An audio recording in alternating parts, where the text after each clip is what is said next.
దుబాకలోని CPM party కార్యాలయంలో కేంద్ర బడ్జెట్పై సమావేశం నిర్వహించారు. కేంద్ర బడ్జెట్ ప్రజా వ్యతిరేకంగా ఉందని సిద్దిపేట సిపిఎం నాయకులు విమర్శించారు.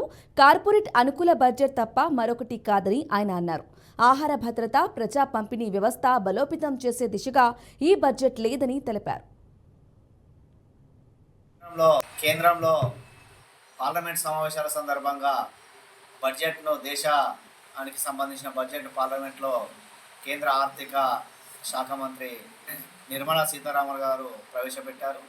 ఈ బడ్జెట్ పూర్తిగా ఈ దేశంలో ఉన్నటువంటి సాధారణ ప్రజానీకానికి, శ్రామిక వర్గానికి వ్యతిరేకమైనటువంటి బడ్జెట్గా ఉన్నది.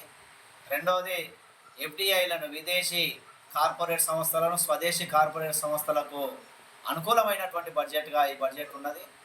ఈరోజు ఆహార భద్రతను పెంపుదల చేసేందుకు ఆహార భద్రత సర్వేలు చేసిన సందర్భంగా ఈ భద్రతను పెంపుదల చేయాలని చెప్పి సూచనలు చేసినప్పటికీ ఇప్పటికీ ఆహార భద్రత పెంపుదల కోసం బడ్జెట్ లేదు.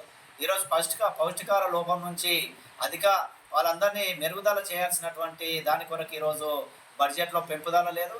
గత సంవత్సరం పెట్టిన బడ్జెట్ కంటే ఈసారి తగ్గుదల చేసినటువంటి పరిస్థితి కూడా ఉన్నది.